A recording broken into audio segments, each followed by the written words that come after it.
Hey, Mark Rodriguez here. You're watching America's #1 cure for insomnia, the Diving Cutter Wrestling Podcast. If you have trouble sleeping, listen to us, knock you right out. Anyways, guys, I'm Mark Rodriguez here, and with me are William White, aka Ninja Panda 1980. Jack Knives from Jack Knives Reviews, coming in via satellite. Jupi Chan, also known as Ninja Jupi or Wendy, and I want to turn this over to the one, the only, the man of the hour, the man with the power, Johnny Rodriguez. So anyways, guys, we're going to get into Forbidden Door. One thing I do want to say in advance, I'll let most of you guys do the heavy talking because it's been a long week, and by now, for me, it really is a blur. And I don't know, I feel this particular match event didn't really have, I mean, there's two or three little moments here and there, but it didn't really have any like real big spots that, you know, the kind of spots that they make you talk about for a while. Like whenever they fucking, they dropped, what's his name, Matt Hardy on top of the the lift or whatever. We were talking about a good 20 minutes worth about how stupid and risky that was, and you know, things like that. We didn't have like any super big controversial spots unless you guys remember any. So yeah, fair warning, I'll let you guys do most of the talking because I don't remember too much. And also it's pretty hot in here, so if it does get unbearable, I am gonna have my image up like how most of you do. So there's news in wrestling here and there. I heard we unfortunately had someone that passed away. If you can kind of give more information on them.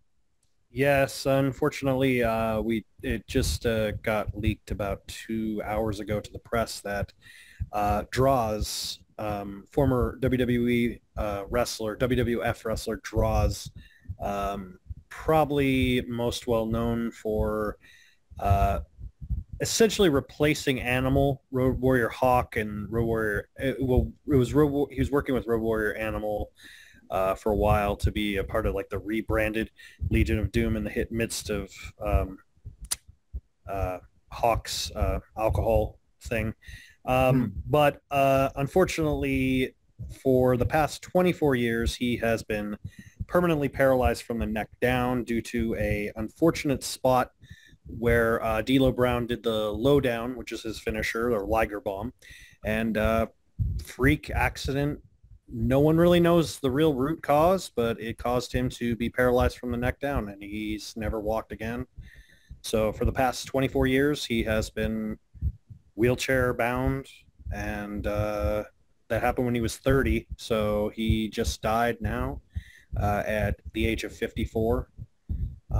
But him and D'Lo, you know, they became good friends. He doesn't blame him. It was a freak accident. It's just, you know, that's unfortunately, it's one of those rare instances in wrestling where, you know, sad stuff happens. And as the great Keiji Muto says, people more than likely get injured due to small mistakes rather than the large ones. And he's 100% right. Because if you notice, like, all the major incidents are always tiny little mistakes or tiny little mishaps. It's never the guy who's like, hey, I'm going to do 16 somersaults off the top rope and do that. It's never that. It's always like, oh, I slightly missed my foot on the top rope, and like, you know, it's always something like that. So again, like the precision that you have to be in wrestling. And unfortunately, I mean, from what I hear, Draws was a great guy. I've seen a lot of interviews. Anyone who's ever seen the Brawl for All episode of Dark Side of the Ring, it kind of goes more into a little bit what happened. And I don't think D'Lo even says it's like the darkest day for him because he still remembers when that happened. But yeah, like I said, unfortunately, he didn't have a huge wrestling career because, like I said, it happened when he was 30. But it's still... And that was still when it was still WWF before it got renamed? Yep, it was still Attitude Era. I think it was about a few. I think it was like 2 or 3 months prior to Owen Hart dying, because it happened in '99. Oh wow! Yeah, so it was because the sad thing of it is after that happened, it was the biggest shock at the time, and then of course Owen Hart happened, and unfortunately, you know, everyone, you know, that's when everything started going downhill, and everyone, unfortunately. A lot of people forgot about Draws, but you know, he was a good guy from all accounts. He was a really good guy. Well, as always, while we're talking and discussing him, I will have some pictures up of him with any matches that I could find and everything. And so yeah, we're gonna get into the event here. I don't know if there's any big things, and if there are, they're probably gonna be coming off of this anyway. And Well, there is one kind of big thing in Japan that's kind of happening. Julia from Stardom, one of the most iconic women in Stardom, has officially challenged for July 5th at New Japan's show that's going to be taking place on the 4th and 5th of July, having all of the New Japan Strong talent coming to Japan. So usually they're based out of LA. So most of them are stateside. So when you go to see a New Japan show in the States, it's usually New Japan Strong with some people from Japan. But this is the first time the Japanese fans are getting to see them live. And in that on July 5th, Julia officially is challenging Willow Nightingale for the New Japan Strong Women's Championship. And it is official. It is confirmed. And I am beyond excited because Julia is my absolute favorite woman wrestler on the planet right now. So I can't wait to see that match. And like I said, if all things are correct, and Julia it did say it in her promo, it's time for Julia to kick down that forbidden door. So if that's the case, we could see some Stardom wrestlers coming into New Japan, and subsequently coming into AEW. There you go. Well, let's see how she can withstand the pounce. Because the pounce is unforgiving and usually sends you flying halfway across the ring. Oh, man. So anyways, yeah, I do remember you were saying about that. Then you did update us, telling us that it looks like Willow's interested, huh? So that's pretty cool. But yeah, so anyways, let's get started real quick. We did do our predictions with Forbidden Door, so now we're gonna, review it and look back and compare who was right, who was wrong. Just right off the bat, I do want to say that in the very last minute, it did add a couple of extra matches for the 0 hour, so we did do that. We did cover those real quick. In the future, if we're lucky enough to catch them, we'll try to do it like that, But the biggest thing, though, is that the Adam Cole match was canceled because he was sick and everything. And I'm surprised that either, there was no other random challenger to replace him, to go against, what was it, Filthy Lawler or something like that was his name? Well, there was, but they basically replaced it with a squash match. It was just him and Serpentico, which was the most random, really? It was so, yeah, because that was they just put that in the pre-show, and I'm I think it might have been even a dark match. I don't even think it was. Yeah, it was a dark match. It was a legit dark match where even we couldn't see it, which is. Yeah, so I'm why even have him there? I'm guessing because it would suck for Lawler to not get paid, right? He would lose his paycheck as a result of the other guy being sick, right? Yeah, that's true. I mean, yeah, that is true. Yeah, I was just thinking. Yeah, you're right. Yeah. But yeah, I didn't think of that, and I just saw right now. You're right. Serpentico did fight him and stuff, because I was thinking about, wow, not even a replacement, just flat out like nothing, But yeah, you're right. So right off the bat, to get that out of the way, Tom Lawler with Royce Isaacs and loitering defeated Serpentico, because honestly, that's all Serpentico does with Luthor. And it was a it was a dark match, so none of us got to see it, which is kind of weird because I like how AEW lets us see the matches, and now we're whatever. So anyways, the first official match of the 0 hour was the Mogul Embassy with Swerve Strickland, Toa Leona, Brian Cage, and Bishop Khan, with Prince Nana loitering. I'm going to say that a lot. Going up against Chaos, which is Rocky Romero, Chuck Taylor and Trent Beretta, and El Desperado. 8-man tag team match. The Mogul Embassy won. Not much I can say about it. It was a good match. It was interesting. Like I said, not many spots we could remember, but and I'm sure Jupi was quite pleased to see Brian Cage there. But they won. But remember, I wasn't there for it because I was out getting food. Remember, I was telling you about that. Oh, yeah. And you were telling me, hurry up. I was telling you, Wendy, hurry up and get home. I'm Brian Cage is on TV. Get your butt over here. And, that kind of, yeah, I remember that. But, yeah, they won, and it's a good match. I mean, it was a good, decent match. You got some big guys, and you got some, not quite flippy, but, smaller guys and stuff. So, for people watching, the events and like, I don't know, should I buy this or not? It was a good opener, Yeah. just like I said, not many spots to remember. I'm not sure you guys want to real quickly go down any thoughts here and there. I just thought it was kind of funny. Like, I love him to death, but I also was like, why is El Desperado here? Like, I love Despy, but I'm also like, dude, you didn't need to be here. Like, it's kind of like someone who, it's like having a meeting, and then like the guy who's on his day off shows up. You're just kind of like, you didn't have to be here. Yeah. Like I mean, I love Desperado. Don't get me wrong. I could see him wrestle all day, but he didn't really do much in the match. Yeah, I gotta agree with Jack Knives on that one. It was literally Desperado was just, oh, it's my day off. I'll see what's going on the job. Oh, hey, there's a match. Okay, why not? Like, he did not really have to be there. They could have just left the spot vacant and the match would have still been fine, but it was an okay match from what I can remember. Or they could have brought in Toriano. I would have been happy with that. That would have been hilarious.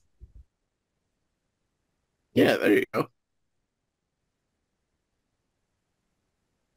That the guy you were talking about? My monitor went out. That Yeah, that's Toriano. He always has at least like 4 or 5 rolls of sports tape, and sometimes like he'll win by getting you to come chase him out of the ring, and he'll duct tape you to the bar and force you to get counted out. And it's like, oh no, wait, what? Toriano did that? No. And then when you catch him right before he cheats, he gets on his knees like, sumimasen, and then he does it again. Oh my God, this is so funny. Well, I will have to say I missed all of this. And for the most part, I missed a very huge chunk of the dark matches. I mean, the pre-show, or what do you call it? The 0 hour? Yeah, I didn't really... So you got to miss seeing all them big sweaty hands, all wrestling, putting their hands all over each other, showing up all their strength. I miss all that strength. Oh my God. I miss that. Oh, man, my heart just fluttering at the thought of missing all of that. All right, Dad. What about you, Johnny? What do you think? What did you think of this match?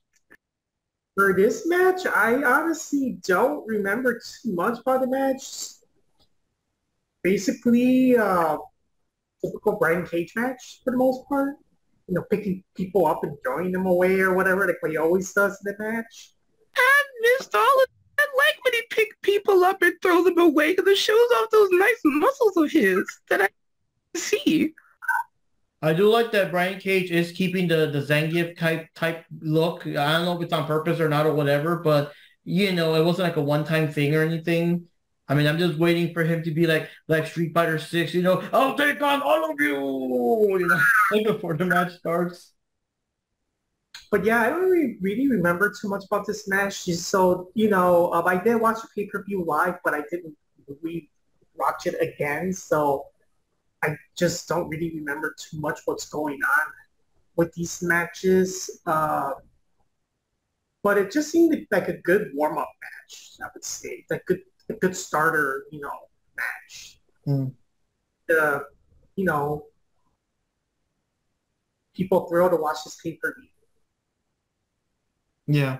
So anyways, in this one, remember just kind of flip of the coin because this is like a random last minute, So Johnny and Jack both get a point. They both went for Mogul Embassy.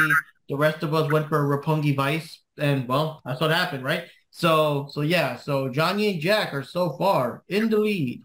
And next one we got here is the one I cared about mostly for the 0 hour. Athena versus Billy Starks, the Women's Owen Hart Cup Tournament first round match.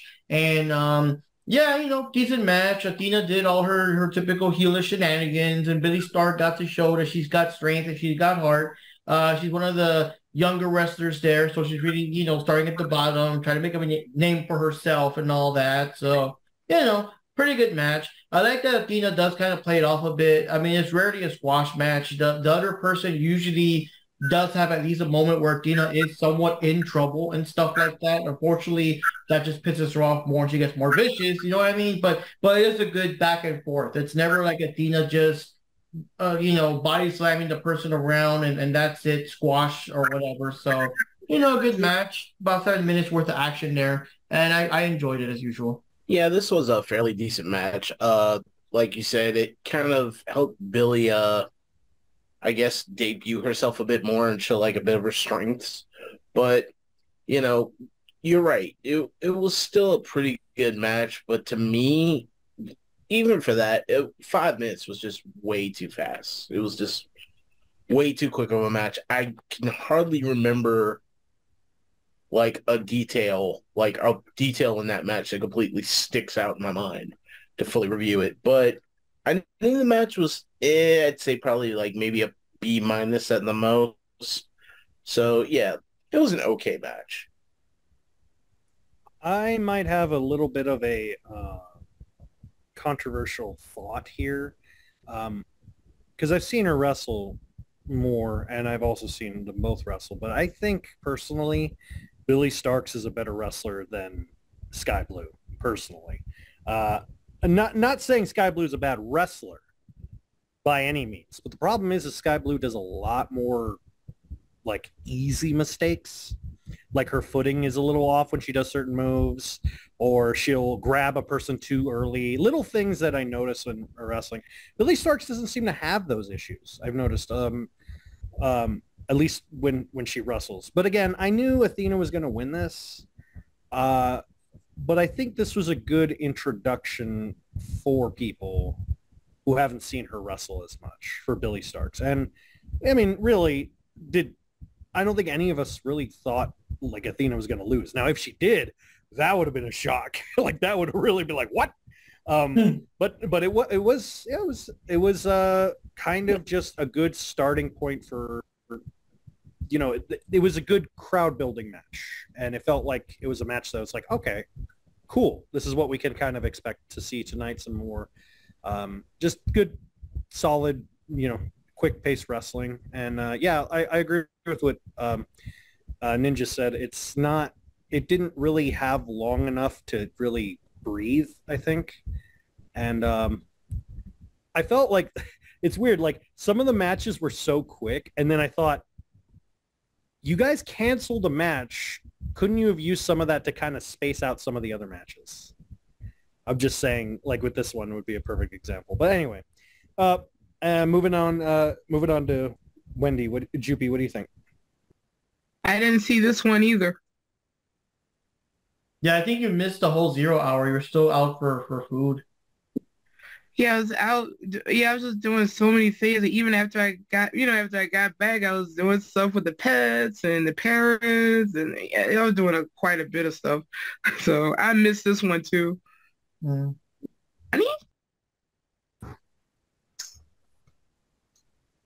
All right. So everybody already commented on this match. So I don't remember too much of this match either, but all I know is that Athena was just showing her skills and, her being vicious and being total heel about it, I think the other wrestler, Betty Starks, from what I remember, she still gave it a good fight. It's not like it wasn't too bad of a match, but at the same time, it's not really like this match could have been seen at the regular Ring of Honor, Like I don't see it as like I'm gonna watch the pay-per-view for this, even if it is the 0 hour. That's just my opinion of it. Mm. Well, everyone got a point for this one because obviously, like we were all saying, like who would really expect Athena to lose? I mean, yeah. Well, not only that, but if she was going to lose, at least it would have been on the actual show, not the 0 hour. You know what I mean? But that is something cool though. They do like, holy shit, a title change in the 0 hour, and that's just like the pre-show. Fuck, where's my wallet? I gotta watch this shit. This shit's banging. You know what I mean? That would be a shock, but Like on one side, I know it's a shame if they do that in the pre-show, but that would have been one hell of a pre-show. You know what I mean?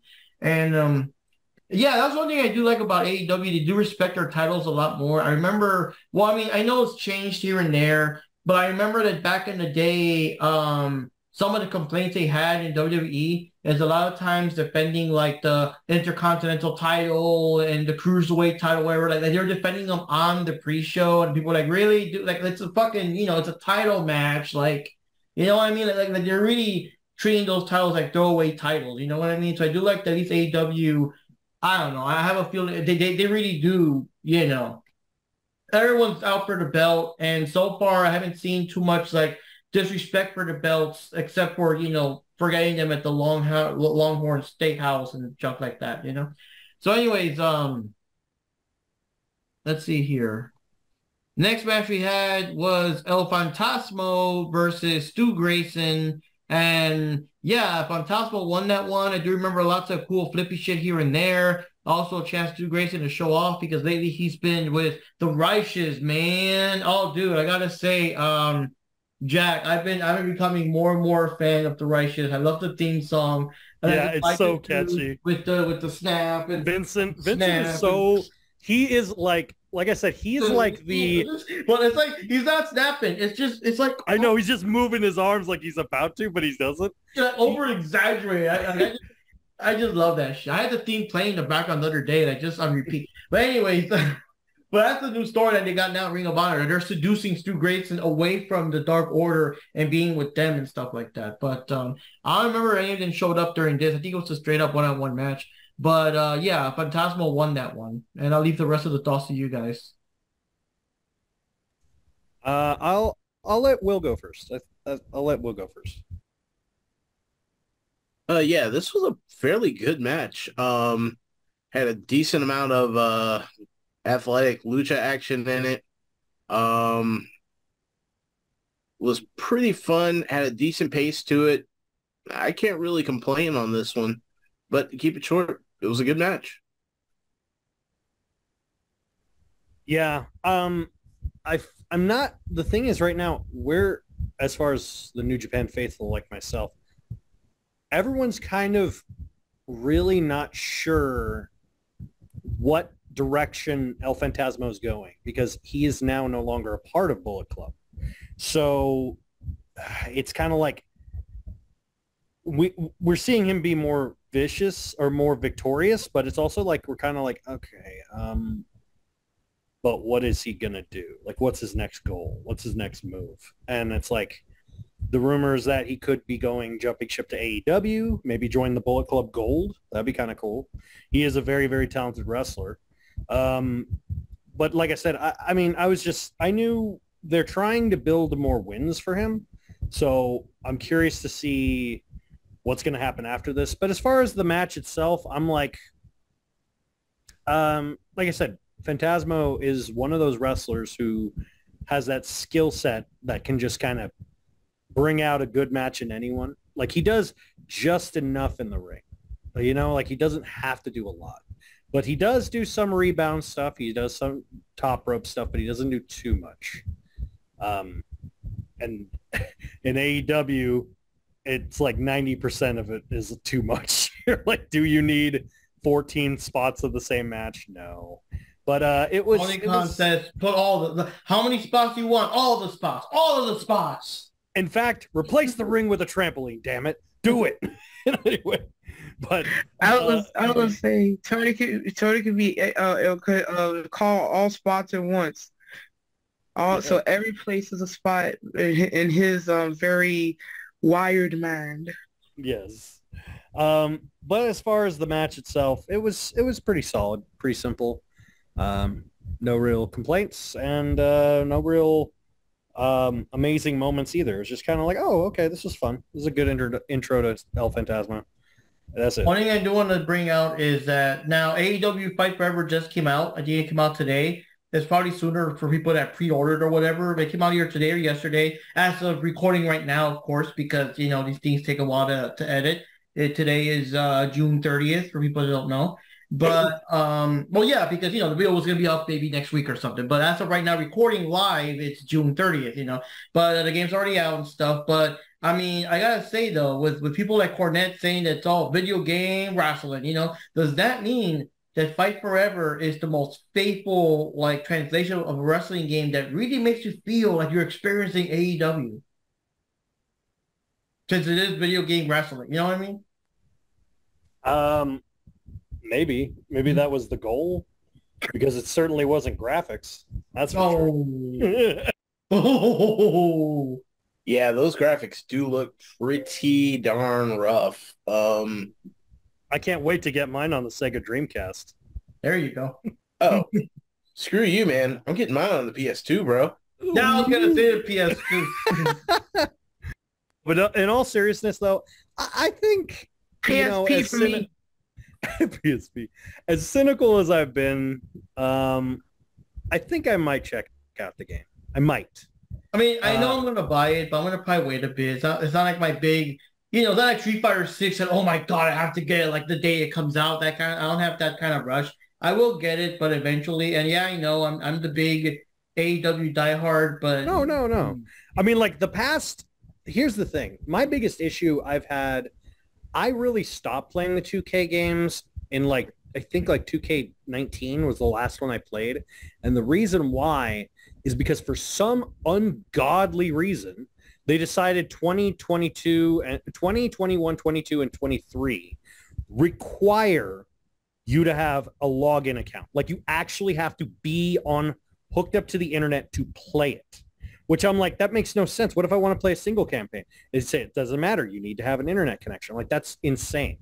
Like, why would I need an internet? like there's no campaign unless you log in online. I'm like, that's stupid.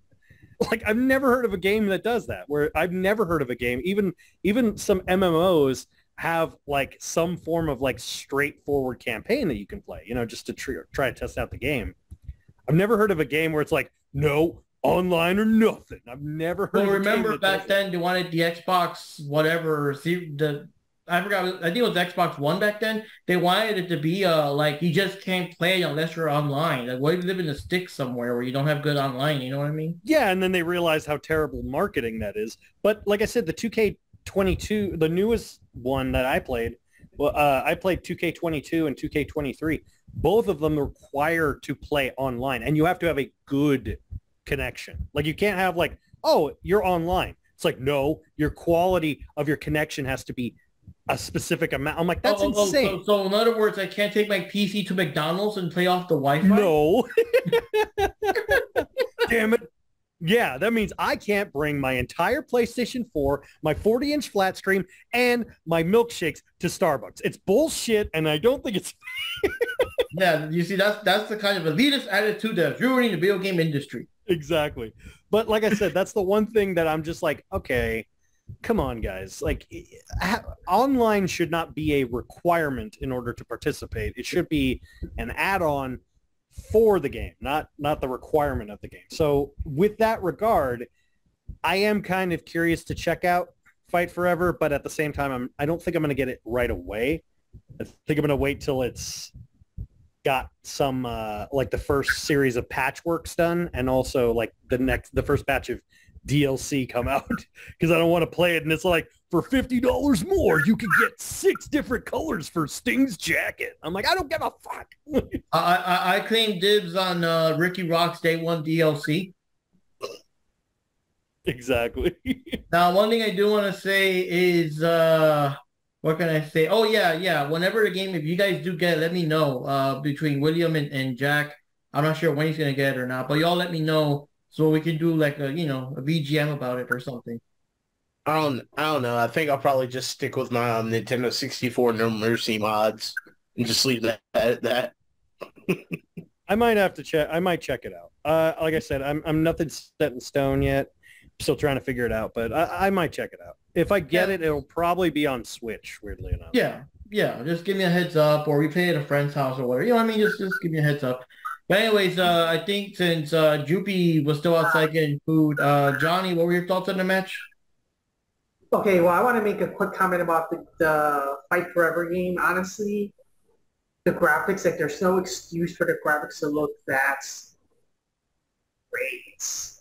It's like the old BGM episode. There's no fucking excuse. But Johnny, they're going for more. No, there's no fucking excuse.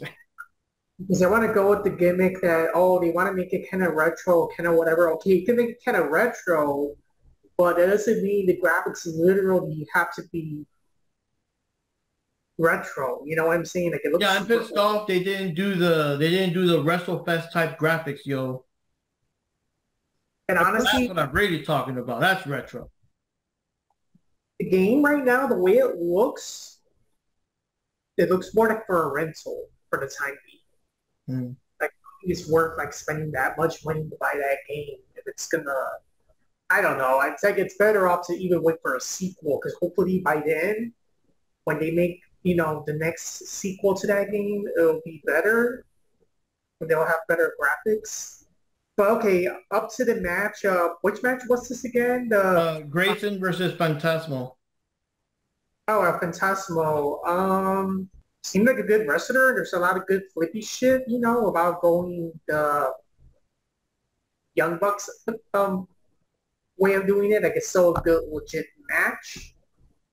And I don't remember too much about it, but he's a very impressive wrestler. So it was a good match, and he won the match, so that's good. Yeah. So in the end for this one, let me see here. Johnny, Jack, and Ninja Panda all get points because they all went for Phantasmo, and Jupi and I went for Stu Grayson. I think most of the points are going to count with these ones because they were so random. These are the more divisive ones. Everything else was more like almost all of us voted for the same guy or whatever. The last match we had before starting the actual event was Los Ingobernables de Japón. Shingo Takagi, Bushi, and Hiromu. I'm sorry. Time Bomb. Just say Time Bomb.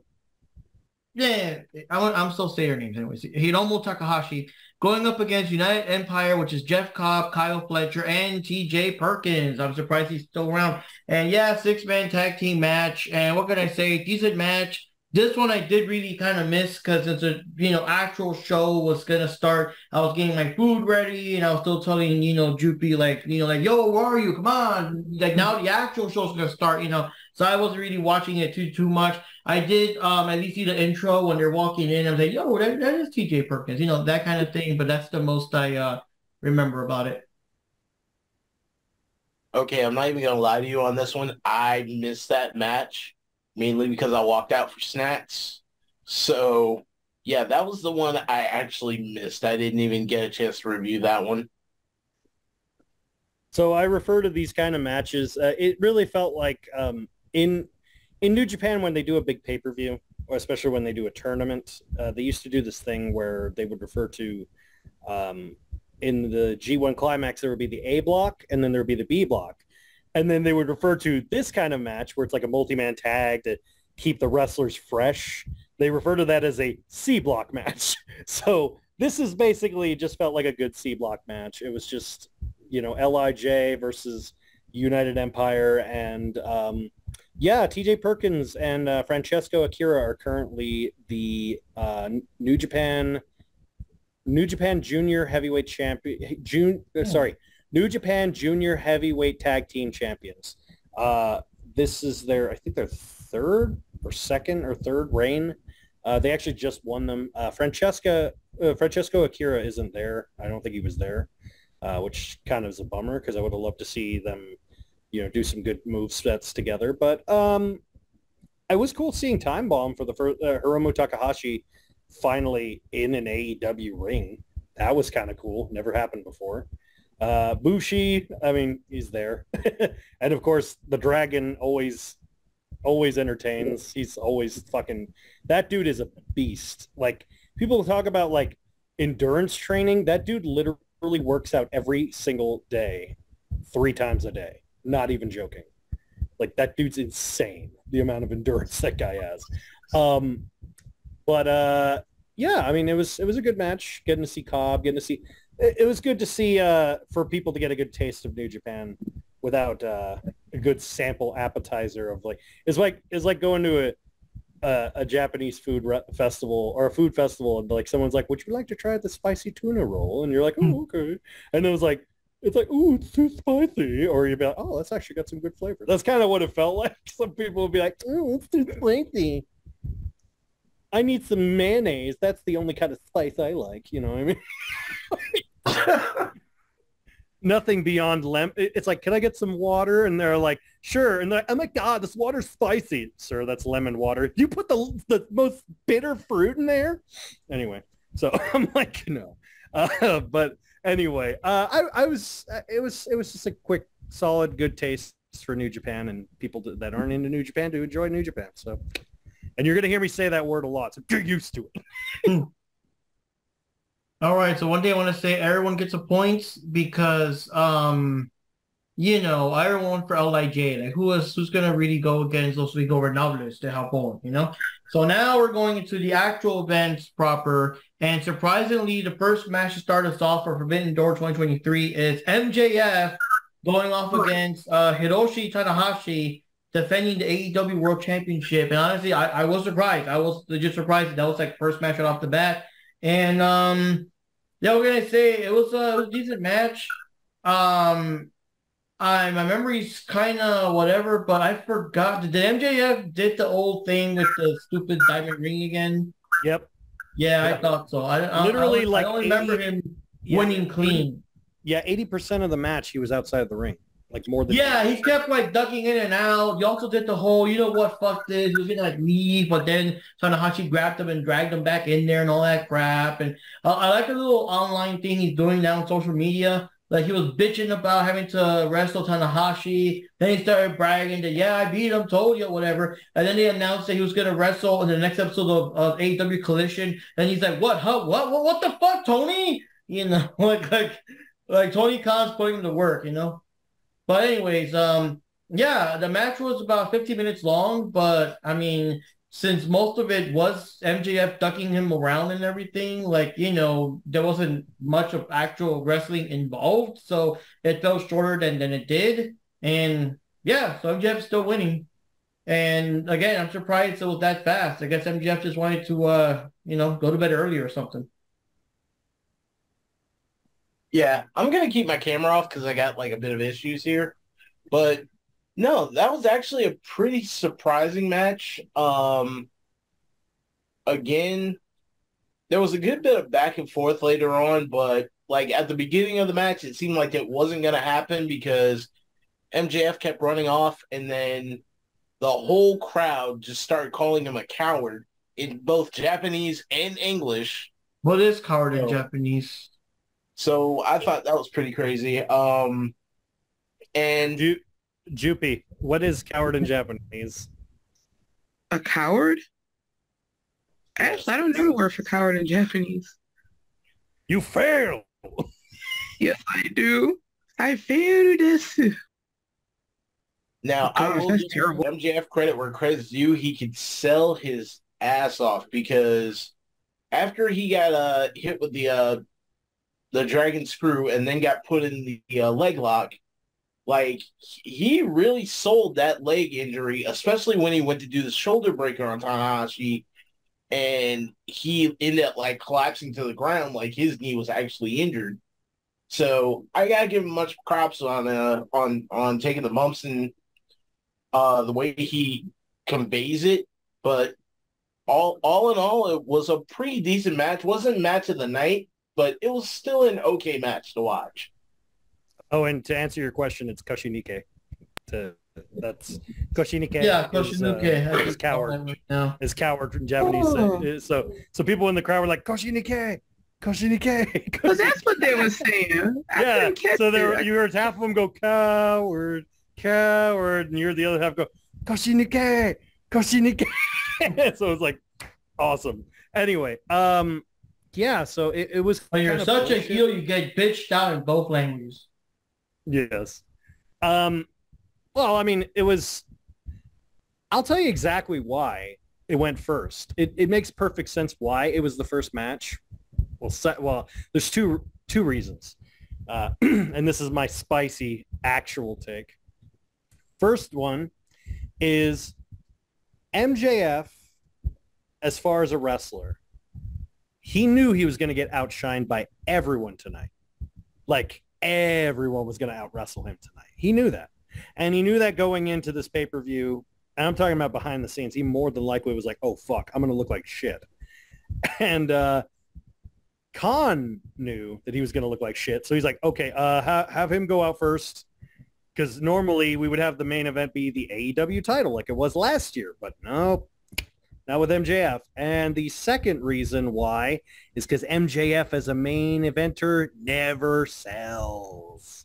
Ooh.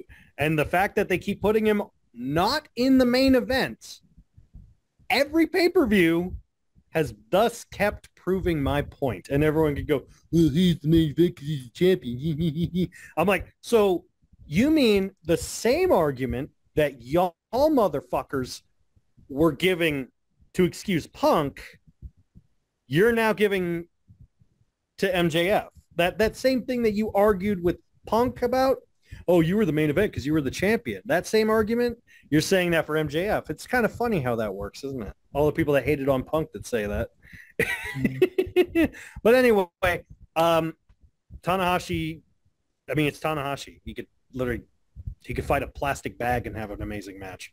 But there's nothing to say about this match. I really don't have anything to say. It was there. It literally was just there. Like 90% of the 80 to 90% of the match, like Tanahashi was basically in the ring.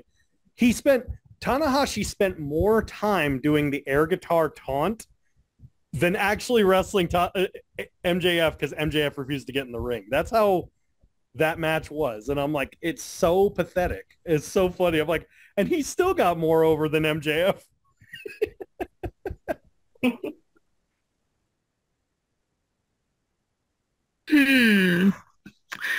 I didn't see the match from the beginning because I still was running in and out.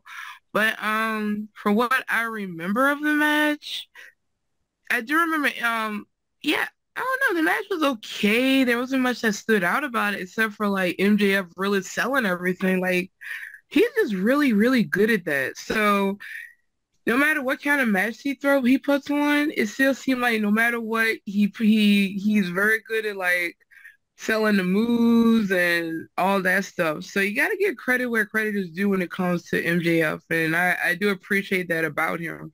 As for Tanahashi, I didn't get to see much of what he could do. Like you said, he did a lot of taunting, so there really wasn't much there for me to get an idea as to like what he was fully about, you know?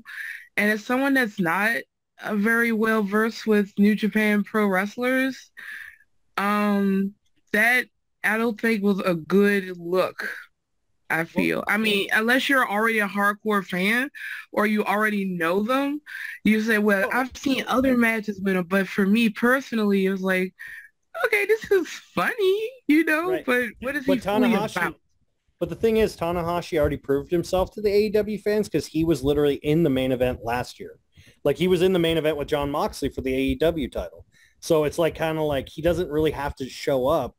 I mean, he's kind of more of like, if anything, it's more to help elevate MJF than it was for Tanahashi because Tanahashi's like, I don't need anything. I'm just here because I want to be here. Well, I guess that goes to what I'm saying. Okay, like I guess you get those who are like either hardcore New Japan fans or those who've been watching or been a part of the AEW fandom since it's like induction pretty much, or they always been around for it. And like for people like me who really weren't, you know, so to me it's like, okay, so what's this Tanahashi about, you know? All right, good air guitar, yeah. He's gonna do something now, you know? It's like that for me personally. But yeah, when you put it that way, I get it. But for people like me, that's not good. But that means I just got to go back and, you know, look back at stuff for him. But other than that, it was a fun little match. It was funny. And like I said, MJF, he sold it. Yeah, for this match, it's kind of like what you guys say. I mean, obviously, most of the wrestlers in this pay-per-view are way better, with the exception of Orange Cassidy, of course, because he's also very But yeah, most of the wrestlers are very like good and talented wrestlers. MJF, I don't think he's there as much as he talk, as much as he sell. What he's selling, I don't think he's to the level of most of the wrestlers in this pay-per-view. So I think that's why he wanted to get this match done first. Um, this match was so okay. It was good, but I felt like I'm not familiar with Hiroshi, so I'm not too familiar the way he fights or anything like that. So I felt kind of like this match, like I even watching, you know, even without knowing nothing about New Japan wrestling, even I can tell that he probably hold himself back too much just because he's fighting versus MGF. And I think this match is more like about making MJF look good in the match, if that makes sense. That's the way I felt the whole match was. So, because, you know, it's not going to be a surprise. I mean, it would be a bigger surprise if Hiroshi actually won this match.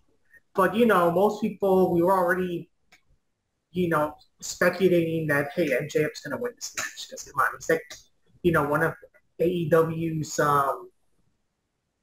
favorites, I guess. Like, you know, so that's that, you know, not a surprise that MJF won the match. Yeah. So for that one, I think it's pretty safe to say we all went for MJF because obviously, well, no, actually, no. All of us except for Jack went for MJF. Jack was having hope that maybe Tanahashi would win because I do agree with him, though. It would have been a cool idea to show off the AEW title at the G1 Climax and everywhere else. But, you know, Tony Khan doesn't quite think that way. So, next match we had here was for the men's Owen Hart Cup Tournament first round match. And we had CM Punk going up against Satoshi Kojima. And yeah, decent match. I unfortunately don't remember too many of the spots. I remember, of course, all the big fanfare and stuff because, hey, CM Punk is back officially on pay-per-view and all that kind of stuff. But other than that, I don't remember too much. I don't even remember if CM Punk actually won doing the go to sleep or not. But you know, he won, yay! And of course, he advances in the tournament and stuff like that. So, any thoughts there, amigos?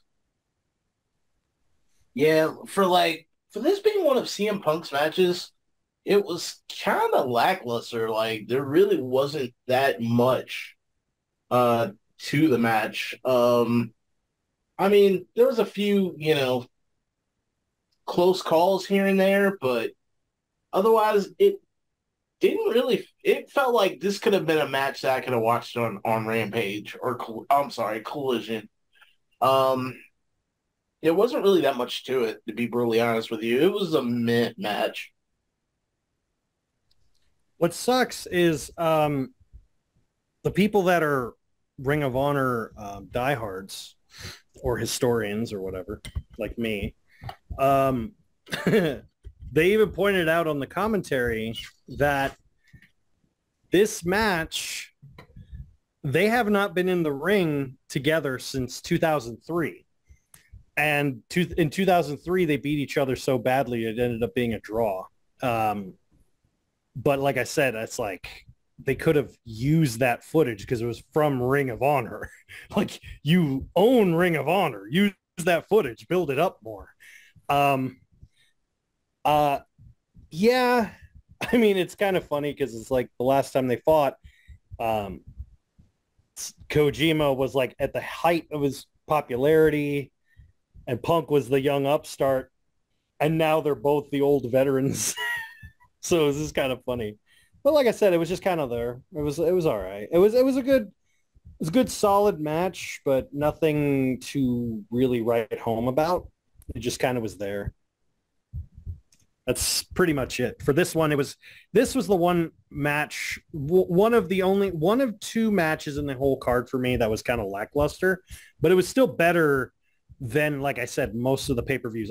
Almost, in my opinion, the whole pay-per-view was still better than the past pay-per-views I've done. But I do think that this match and one other match I'll bring up were just kind of there. Okay, so for this match, I don't remember too much about this match. And the only thing I did remember, so a lot of people were booing the hell out of CM Punk. He was having a tough crowd that night because I hear a lot of people, like, people are saying, yay, CM Punk. But there's also a lot of boo, boo, boo. Like, Oh, yeah, I remember that. I remember all the booing. Because he's in Kenny country, that's why. I think you said that too when we were watching it. Someone, either you or DJF said that. Yeah, it was me. It was me too. He's definitely not Canada's favorite, or at least in that arena in particular. It's cool. CM Punk won the match, but I don't really remember too much about the match. And unfortunately, the only impression I'm getting from this is that it almost feels like a desperate attempt that we got to put CM Punk so that the audience don't forget CM Punk, because you know how it is after if you don't fight for a while, people are going to forget you a little bit. So I feel like it's kind of like a desperate attempt to onto the Collision, to boost the ratings up, bring them to the pay-per-view so that it's recent, like, hey, CM Punk's back, whatever. That's the impression I'm getting. Like, I'm not saying that CM Punk is like a bad wrestler, but I do feel like he's a little bit rusty, I guess, also because for that same reason, because he hasn't fought for a while. So, yeah, I don't know. It's like CM Punk is still CM Punk, but I think some of the momentum is slowly starting to kind of fade away here and there, and they're trying to fight hard to, keep CM Punk in the scene so that people can still remember him. That's the way I feel about this match. So the CM Punk match, unfortunately, this is when the Bleacher Report kind of screwed up on me. So it kept cutting out on me. So I did not see the full extent of the match. I know I liked the bit that I saw. That's all I can say. I did enjoy the match. And I don't know if it's because it's been so long since I've seen CM Punk in the ring or what, or if it's just my bias here, but I really did enjoy it. But I forgot he went up against, who was it again? Satoshi Kojima. Kojima, okay, yeah. I'm trying to remember Kojima here. Yeah, I thought he was okay too from the bit that I saw, but yeah, the casting kept cutting out for me, so I couldn't see it proper, and I didn't get a chance to go back to rewatch the match in full without the interruptions. So, like I said, this pay-per-view, I had a lot of situations like that. So this just happens to be one of the matches where I had that happen, and I noticed a pattern. The matches I was the most interested in were the ones I had the issues with watching. This was one of them. Yeah. But like I said, I did enjoy the bit that I did see. She missed the part where the announcer goes, "Unfortunately, Satoshi Kojima cannot make it tonight, so instead, CM Punk will be fighting Hideo Kojima," and he's like, "Nani?" No, I'm just kidding. That didn't happen. Hideo Kojima. I'm pretty sure they would be rooting for Punk then, right? Everyone seems to. I mean, it'd be fun. It's how dare you betray us for Metal Gear Solid? So, anyways, yeah, everyone went for Punk because, again, the basic thing was they're not going to be bringing Punk in to start losing so quickly. You know what I mean? So everyone went for Punk. Everyone gets a point. So then we had a four-way match for the AEW International Championship. Zack Sabre Jr., Katsuyori Shibata, Orange Cassidy, and Daniel Garcia. Yeah, with the dance moves. And, yeah. And, what can I say? Decent match. Everyone fought, they gave it their all. Of course, the big threat is that you don't necessarily have to pin Cassidy, it could be anyone and everything. But, yeah, I don't remember any particular spots. I do remember that I was going for Daniel Garcia, and I was surprised that, with the combination of Cassidy winning every, week, day in, day out, and then also winning that 20 tag, casino battle royale match last time, that he still won this one. That one surprised me. I really wanted it to be Daniel Garcia. I did forget that Shibata is the current Ring of Honor, one of the, I think the pure style champion. So, Yeah, it would have made sense for him to win too. Either him or Daniel. I was always thinking it couldn't be Zack Sabre because I think he's more of a cameo guest star, so you probably wouldn't see him like really defend the title or anything. But you know. But anyways, yeah, what were your thoughts, guys? Okay, my thoughts on the match. I actually there was quite a few surprises in this match. For one, if you notice, with the exception of maybe one spot, Orange Cassidy didn't slow down or have a chance to slow down one bit. So that was a bit of a surprise to me there. Now, the second thing is Orange Cassidy must be some sort of contortionist because Zack Sabre was twisting this man's arm like he was doing an arm wrestling match with Dawson from Street Fighter, like every chance he could. Like he was tearing his hand completely up. I'm actually surprised in real life he doesn't have like any sort of hand injury from the way Zack Sabre was just contorting his hand the entire time. But overall, it was a pretty decent match. Again, not match of the night. I'd probably give it like a B, if anything. But still, it was a stable match. And yeah, I'm surprised Shibata didn't walk away with it. And Orange Cassidy retained. But still, either way, it was pretty close. So good match. I enjoyed it. I thought it was really good. I mean, any excuse to get Shibata and Sabre in the ring is just magic to me. I mean, the fact that I even pointed out, I'm like, I as a New Japan like diehard, I still can't get over the fact that I'm finally getting to see Shibata, Okada, Sonata, and Ace all in the same pay-per-view, and Punk. I'm like, how is this possible? Like, this should not happen, but it did, and I'm happy that I got to see it. Now, that being said, two quick things. One thing just kind of bugged me. Maybe it was just me, but from the weird, this isn't even a wrestling thing. It's more of like, did anyone else notice that it looked like Daniel Garcia had his fly down the entire match? Like the weird pattern on his pants. I don't remember his pants. Had to make the dance a bit more, I was just like for the ladies.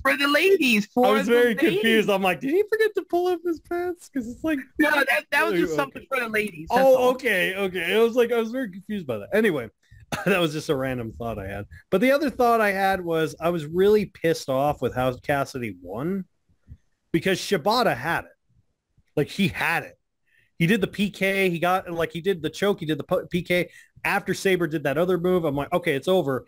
And then Cassidy just runs in, pushes him, and pins him. I'm like, that's some bullshit. That's a 7-layer bean dip of bullshit. I'm like, this is fucked up. And I was like expecting something else, like to win. Like, I don't know. I was thinking like, I was expecting, Shibata to get the pin and then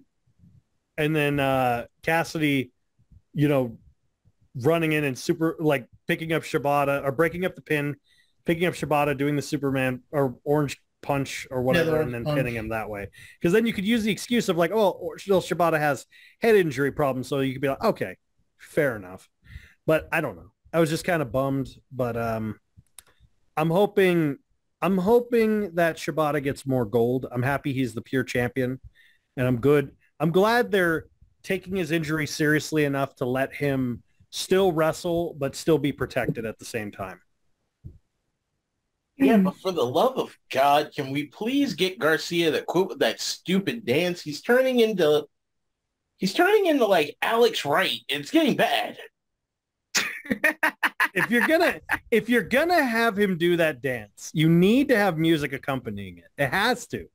Like just even a Street Fighter theme, something. Just even like if you put Garcia doing the dance here, it would fit. I mean, it does go with everything, doesn't it? It does, but that would really fit with that. Now the funny thing is, in Ring of Honor, this last, I think not Ring of Honor, last episode of Dynamite, there was like a multi-man match or whatever that had Daniel Garcia in it, and Keith Lee was in it too, which Keith Lee, I guess, re-dyed his hair black again. He can't make up his mind. And there was a part where Keith Lee fell down. He was on all fours, and Daniel Garcia got on top of his back and had enough. He was doing the dance. And we were just laughing. We were just laughing. Oh man, yeah, we were busting up over that shit. That was just so cheesy. Yeah. So 7-layer bean dip bull crap, huh, Jack? Yep. 7-layer bean dip of bullshit. Yep. There we go. There we go. I have to agree with you on that. I think what I said at the end of this match was, why couldn't I be wrong? I wanted to be wrong. It would have made sense, like Johnny predicted, if Garcia would have won. Because everybody else in the ring has a title.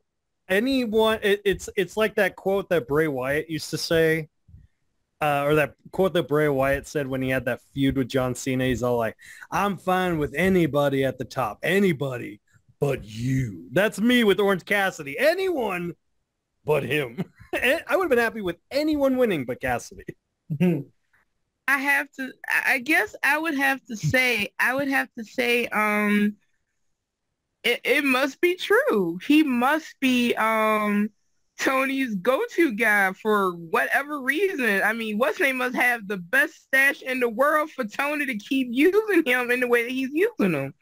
Unless he's trying to set him up to go against somebody he wants him to go up against. But it just seems like, take the belt off of him. Give it to somebody else. Let him be lazy with someone else. I'm just saying Orange Cassidy's good, and like, he must be real good at putting his hand in other people's pockets, if you know what I mean. Anyway, if he's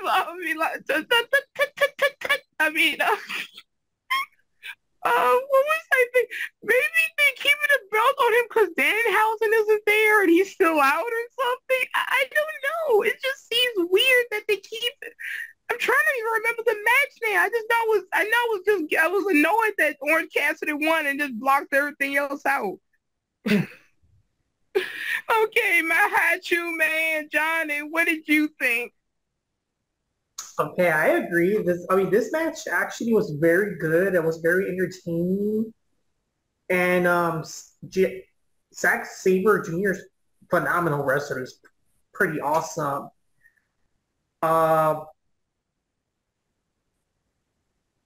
It was a good match, but Orange Cassidy winning the match kind of ruined it a little bit. Like, it's kind of like, why did he have to win this match? Because all the other wrestlers, they're way better. And what sucks even more is that didn't Orange Cassidy won because Daniel Garcia like lost the match, like he did something and then like Orange Cassidy pinned him or some shit like that. I forgot how it was, but it was it was Shibata. What was it? Sabre did a move. No, Garcia did a move. He did his pile driver or whatever the hell he does. I can't remember what it was. And then Sabre did something to Garcia to move him out of the ring. Or no, yeah. Sorry. No, I remember. Garcia did something that because he was the one that was going to get pinned. And then it was like something like that. It was like someone got hit with a move, and then Shibata came in. Shibata hit him with, choked him out. I think he choked out Garcia, and then he did he choked out Garcia, did the PK, and then he literally rolled him up, or he pinned him. He was getting ready to pin him, and then Cassidy pushed him out of the ring, and then Cassidy did the roll up, and he won. He won off of Shibata's move. I remember that they had a bit of a stare down near the end, like, oh shit, like, yo, that was my win, dog, or whatever. But then they like just whatever, they just shook hands, or they did something that showed that no hard feelings. You know what I mean? Yeah, they gave him a stare down, and then they shook hands, and it was really lame. The only credit I do give for the match, even though Orange Cassidy won the match, he barely won the match. He had that little cheat in order to win the match. Otherwise, he would have lost the match. So I'm kind of satisfied in that aspect that like Orange Cassidy just barely could, win this match. Like he's not as talented as all the other wrestlers, but it still sucks that he still won the match. That's the way I feel. So in this case, the Shinobi and Kunoichi both get points. They were the ones that went for Ninja Panda, Ninja Jupi went for Cassidy. The rest of us went for Garcia. There you go, Johnny. Get up and shake them hips. Woohoo! Do those Daniel Garcia thrusts and get us all demonetized as if we were ever monetized, but Every time I see Daniel Garcia dance like that, I'm thinking, why are they not putting like I don't know, like Latin beats, like they're not putting like merengue or something like that. Yeah. But yeah, so Jupi and William both got points, the rest of us didn't, so yeah. Okay, so then the next match we had a 10-man tag team match. And we had the Elites, which consisted of Hangman, Adam Page, Matt and Nick Jackson, Eddie Kingston, and Tomohiro Ishii going up against Blackpool Combat Club, which, of course, everyone's favorite guys. Moxley, Yuta, Claudio, and then Konosuke Takeshita and Shota Umino. And the thing I remember the most about the match is that Jon Moxley actually did not bleed in this match. He actually didn't bring out, any forks and screwdrivers or whatever. And yeah, it was a pretty decent match. I did like because I kind of felt that throughout the shuffle, Ishii was the one that was like the least used compared to the more like the guest stars, because of course this AEW crossover and all that. But yeah, he had some moments near the like middle of the match. He got to go up against both Takeshita and Umino and everything. And the most I remember is that at the end, the Elite still won.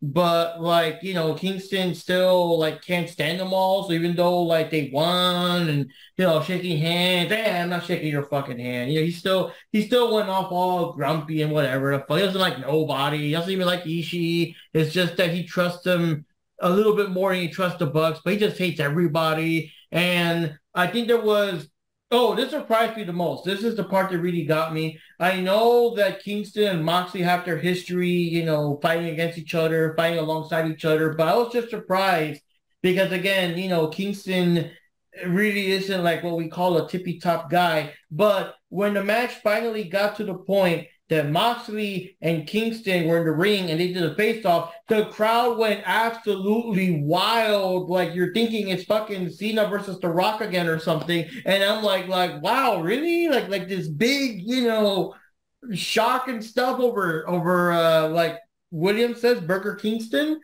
and Pasta Sauce Moxley. Like yeah, that part did surprise me. Like the crowd just fucking lost their minds during that. I'm like, okay, guys, all right. But yeah, the Elite won that match. I did get entertained with that one. One thing I do kind of like is that when the Young Bucks are in a more larger team, like a 4 or 5 team, you don't get to see them like that much. So it does kind of become they're a bit more stomachable that way. They do, of course, do the super kick party and super kicks here and one for you and one for you and oh yeah, one for you too, that kind of shit. But it's not as tiresome because they're still, having to divide their time with the rest of their teammates and things like that. So they are easier to stomach that way when they're like in these large teams of 5 or 6 people as opposed to just them or just a third guy. So, they keep the flippy shit to a minimum because a lot of guys in this match aren't flippy guys. Moxley, Claudio, Kingston are not flippy guys. Keeps it more balanced that way. But anyways, thoughts, amigos? I don't know, man. This match was kind of all over the place. It should have just been Tanashita and Pitbull. Like, that should have just been it because every time they got in the ring, it was a slap fight, a forearm fight, and it was just at a constant. It was almost like 5 or 10 minutes. Like, they were doing forearm shots with each other. I went to the bathroom. I came back. They were still doing forearm shots on each other. Like, those two, Screw the rest of the guys.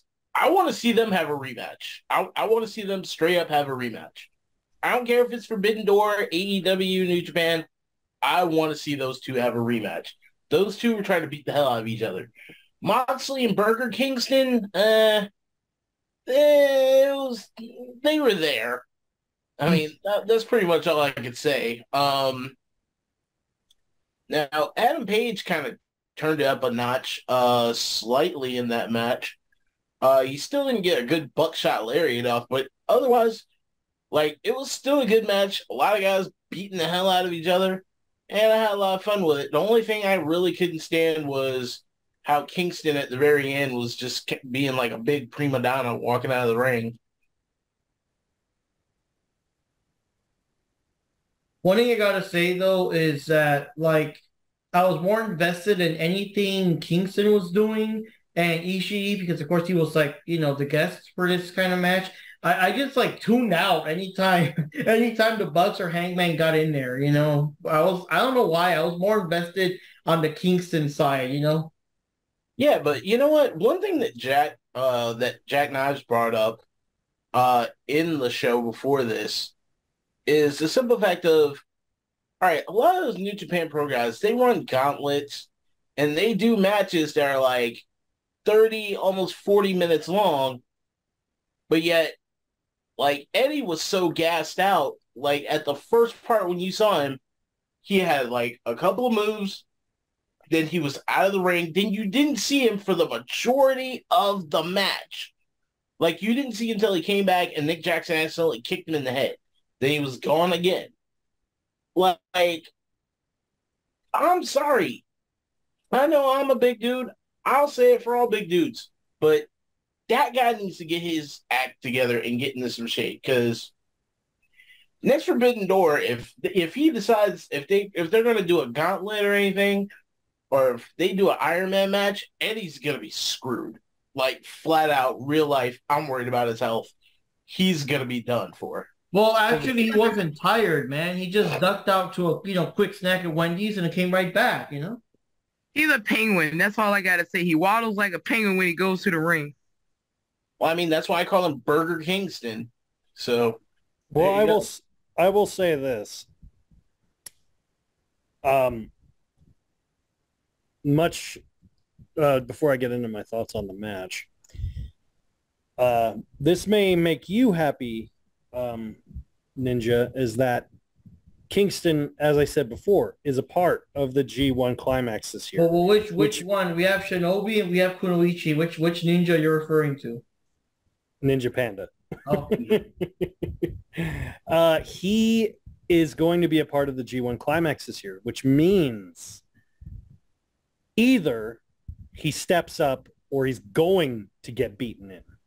Like, it's literally an endurance tournament. Like, it's all about endurance. And they don't give multiple days off. Like, this tournament lasts for nearly 2 months straight.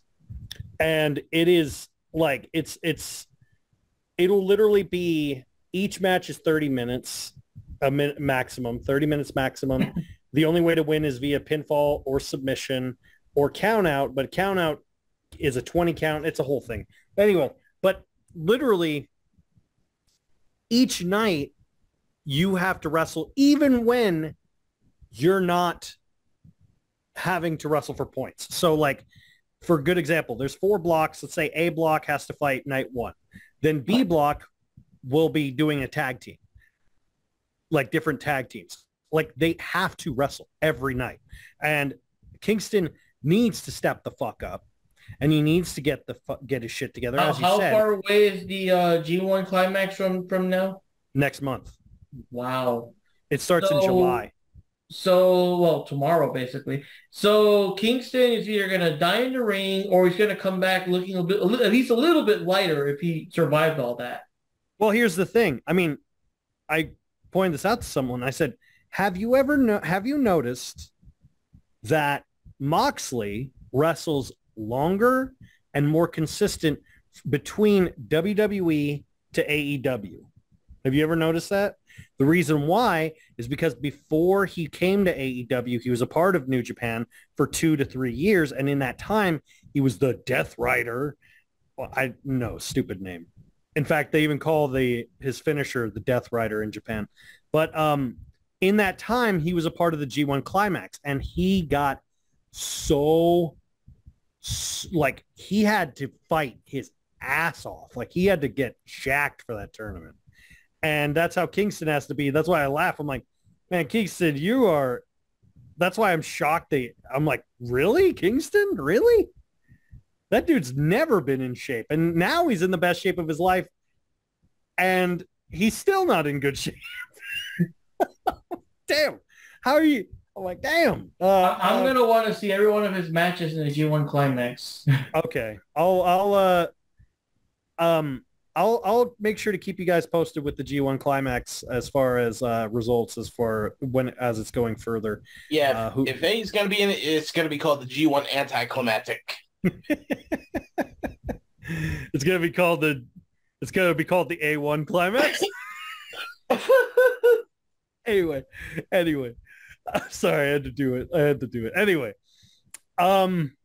So as far as the match itself, as I said before, this is one of the funniest things about it, and it just shows the difference in wrestling ability, is that the two guys that essentially no one gave a shit about in the match, Takeshita and Ishii, the two people that honestly people were like, oh, cool, they're both Japanese. They held that match together. They made that match matter. The rest of them were just kind of like, okay, we're there. They exist. Cool. Are we going to hear Wild Things 60 more times? No. Yep. Oh, thank God. It's like, are we going to have a couple super kicks? Yeah. We're going to have Hangman? Yeah. Because you can't take anyone seriously when you refer to yourselves as the Hung Bucks. I'm sorry. And then I was like, what? I was like trying to think of like, now I'm trying to think of what their nickname would be with Ishii. I guess it would be the Stone Hung Bucks. Because he's the Stone Pitbull. Or the Hung Pitbulls. Oof. Don't give them ideas, man. Don't give them No one wants to think about it, but I'm just putting it out there. But honestly, like I said, Takeshita and Ishii literally made this match. And the rest of it was just kind of there. And I'm just kind of like, okay, we've seen this shit, change the channel. It's like, man, at least with like Ring of Honor, they at least don't do the same match over and over every week. I'm not going to lie. I'm pulling a cornet here. I didn't really pay as much attention as I should have because Moxley was in it. I'm not going to lie. But I was surprised at the finish. I will admit that. How about you, Johnny? I don't remember too much about the match. And maybe not too impressed too much about the match because the Young Bucks are in it anyways. It's like no matter what you do with just the fact that the Young Bucks are in it already kind of... Oh, yeah. Yeah, I'm sorry to interrupt, Johnny, but that's the other reason I didn't pay as much attention as I should, because they were there. So Moxley and the Young Bucks, it's just automatic, like, yeah, whatever. Next. Yeah, that's the way I feel about it. The weird thing, though, is that John Moxley didn't really got bleeded up in this match. It's kind of weird. Yeah. But yeah, for this match, the only wrestlers I was kind of like supporting was just Claudio Castagnoli and Weirder Yuta, because like everybody else is kind of like, you know. Well, of course, you know the Japanese wrestlers, they're pretty awesome, and it's like what Jack Knives says, they pretty much made the match look good because, again, all these wrestlers are like, meh, like who cares? Like I don't care about the Young Bucks, I don't care about John Moxley, but unfortunately, the Elite won the match. So it's kind of like, you know, whatever. I didn't really care too much about it. So this one I want to say that Jack actually won this one. He was the only one that went for the Hung Bucks, and I'm sure it's not because he wanted him to win, just, you know, who he thought was going to win, because a lot of times we do have to kind of go against what we want and go with the logic. But yeah, the rest of us went for the Blackpool Combat Club, and Jack was the only one that got a point. So there we go. And this was a match I accidentally skipped over. because I guess, wow, is that forgettable? But yeah, I guess actually I skipped over it. But it was Sonata with Doki loitering going up against Jungle Boy Jack Perry with Hook loitering. Singles match for the IWGP World Heavyweight Championship. And what can I say? I remember mostly it was pretty short. It was pretty short. I went to get something. When I came back, it was already done. I'm like, wow, okay. I think the intros were, well, okay, not that long. It was at least 10 minutes long, give or take. But I mean, we all knew that Jungle Boy was not the best opponent for Sonata. Honestly, the only thing that happened was that Jungle Boy was the sore loser at the end, and he surprisingly attacked Hook and everything. And now he wants, now it's a heel. He's finally doing the whole heel thing. I remember in Dynamite, he was talking shit and whatever, and then Hook chased him down, and Jungle Boy's car was waiting there. He literally fucking took a dive into the car and just drove the fuck away. Because you don't want to be anywhere near Hook when he's pissed. You know what I mean? But I guess that's going to be his next feud, Jungle Boy versus Hook, whenever they book that. But over the match itself, I mean, I don't remember too much of it. And like I said, it was so short that by the time I came back with more snacks or whatever, bam, already finished and everything. So I was like, wow, I don't know. This match went from last week me asking why is this match happening to, oh, that was a good match, and then the ending had me questioning it all over again. Because for it to be Jungle Boy going up against Sonata, just their size difference alone, pretty much screamed, all right, this should be a squash match. But it wasn't. It actually hung in there. They pulled each other's finishers on each other. Now, where I'll give credit where credit's due was when Jungle Boy and Sonata were actually flare chopping each other. Jungle Boy flare chopped the hell out of Sonata. Like, I was actually surprised by that. But it was a decent match. And I was like, okay, I wasn't really expecting that, but it was a good match. But then the ending had me wondering, all right, why the fuck again? Because out of nowhere, he just comes out and attacks Hook. I'm like, I get it. This is supposed to be like you turning into like your heel persona, but why Hook? Like, we know he can run you over easily. If anything, Hook should have been in the ring with Sonata, to be honest with you. But either way, it was still a good match. I'm just questioning the ending.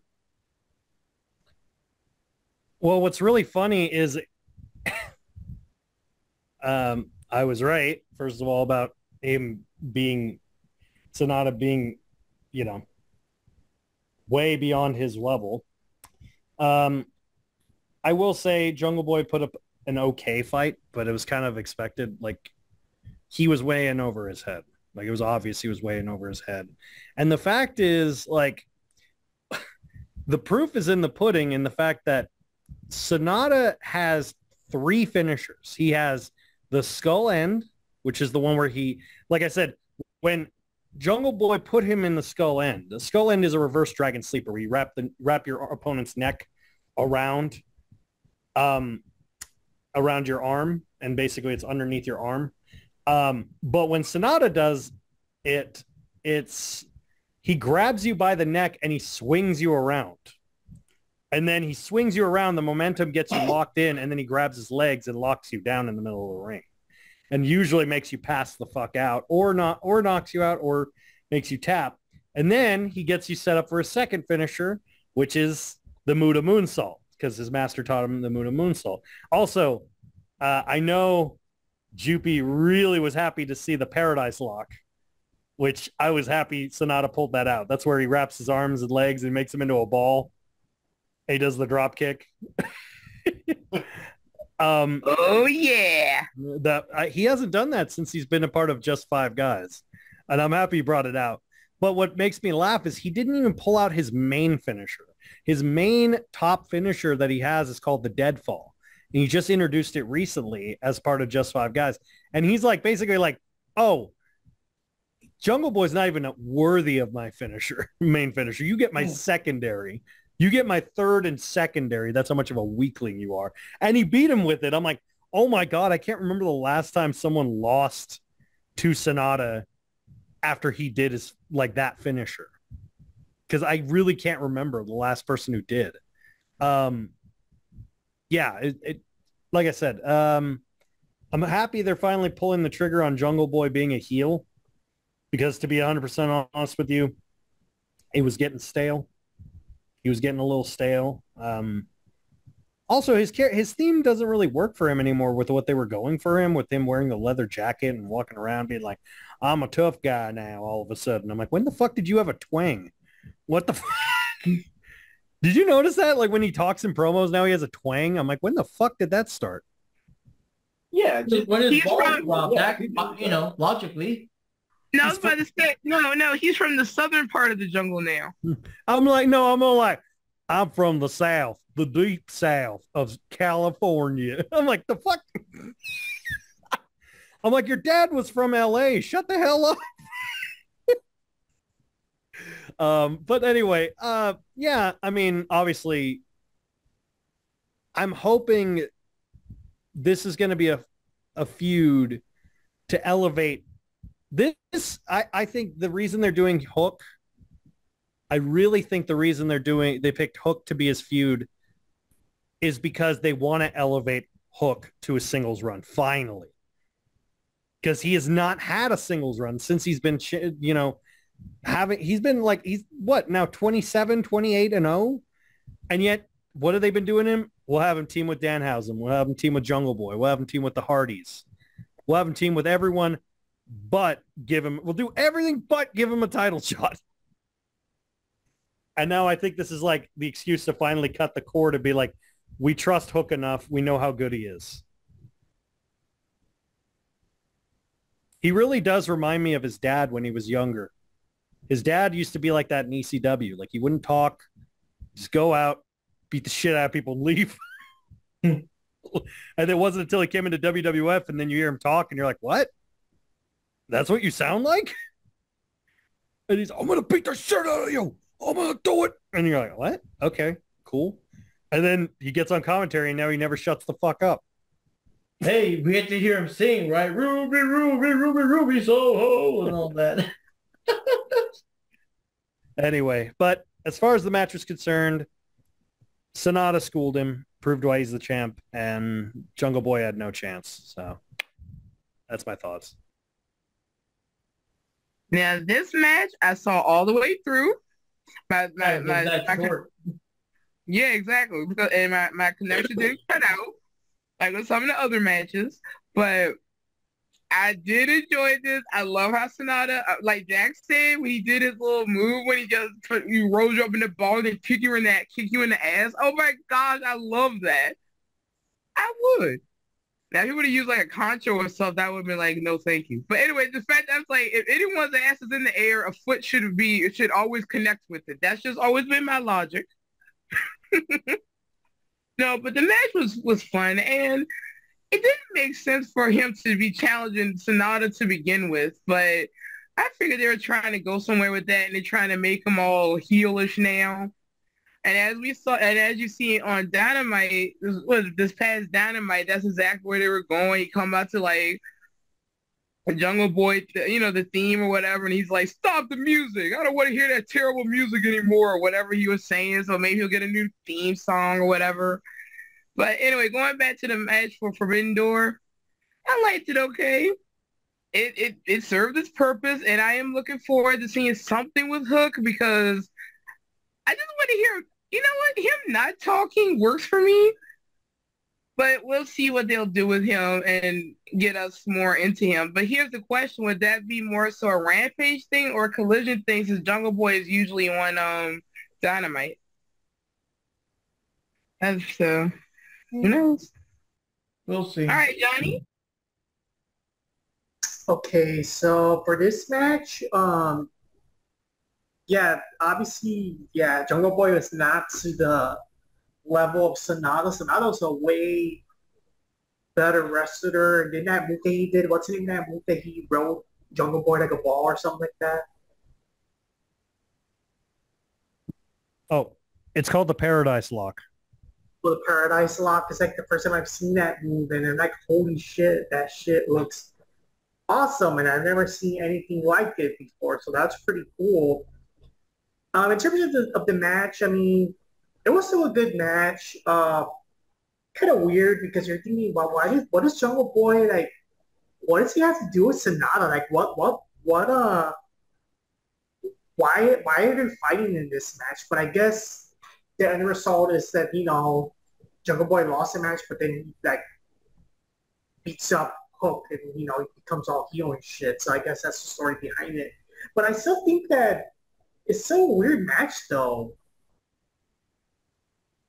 Like, I don't see how this match was necessary, like, for Jungle Boy to be heel at the end of it. Like, I don't get that logic, but it was still a good, entertaining match overall. It's just kind of like a weird match. It's kind of like, well, why are they putting this in the